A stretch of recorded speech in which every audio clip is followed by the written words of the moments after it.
Hey everybody, it's Redheaded Step Stacker, and I am in Milwaukee, Illinois.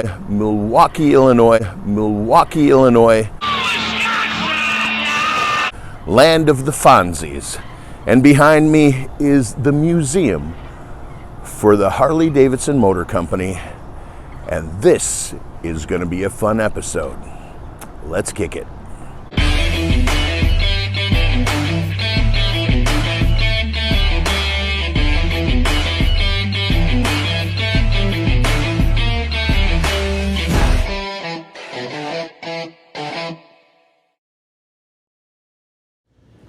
In 1916, Harley Davidson served the United States military for the very first time at war.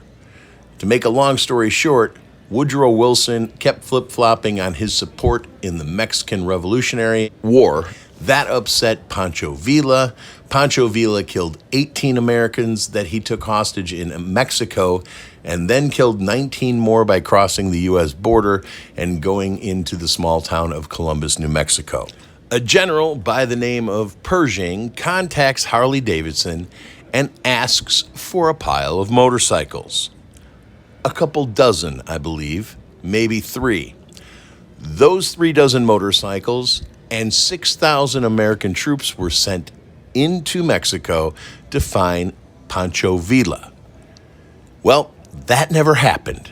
But a few months later, Pershing entered World War I and brought 16,000 Harley Davidsons with him.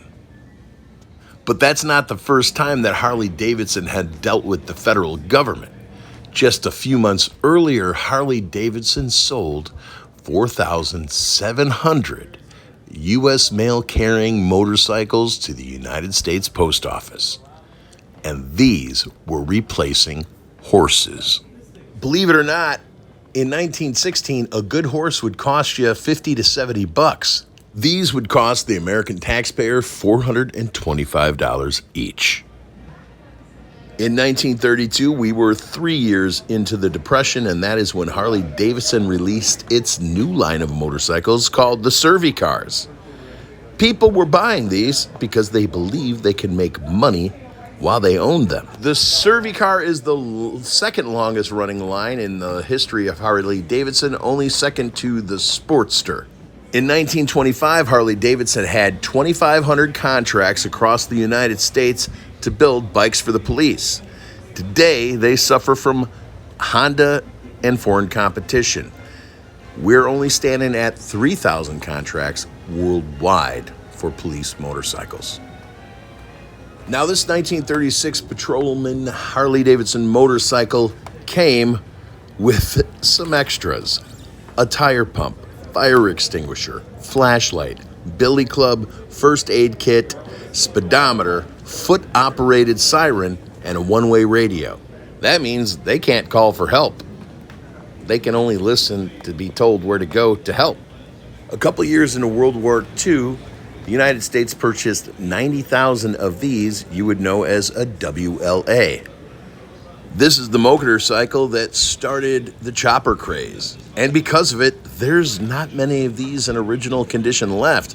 But if you need parts for years, Russia got 30,000. Canada bought a bunch. So the global market for parts on this bike is easy pickings. I was just on the Sotheby's site, and I was disappointed to find out that a motorcycle in very good condition this year sold for only $30,000. I thought it'd be better than that. I'm not an expert. The United States Navy decided to throw their weight around after the rest of the military placed an order for 90,000. The Navy placed an order for 40 units. That little badge right there is the instructions and cautions. This is the XS model, and it actually had the engine you might have heard of with the opposing cylinders. Don't worry if you don't know. What you should know is that the Jeep Corporation beat them out of the contract after they made 3 of these, and they went with Jeeps instead of motorcycles.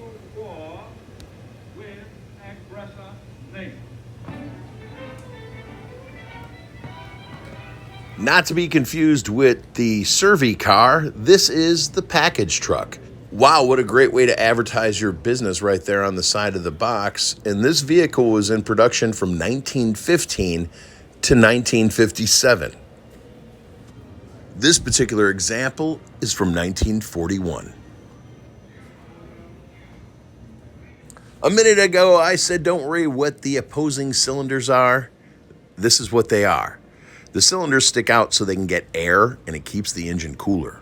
And that's why the government asked for these to be produced so they can be used in the plains of North Africa.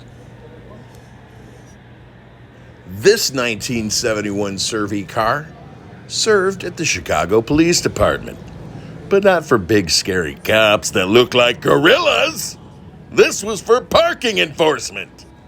Yes, women and sissies. Ooh. I could say that. I'm from the 80s. You gotta give me a break.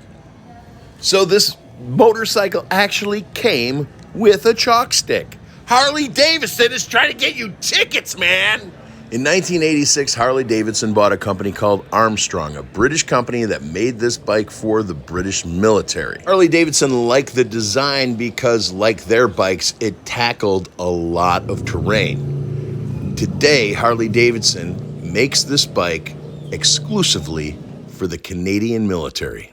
Next episode is Daredevils and movie bikes, and look what kind of trouble I got in.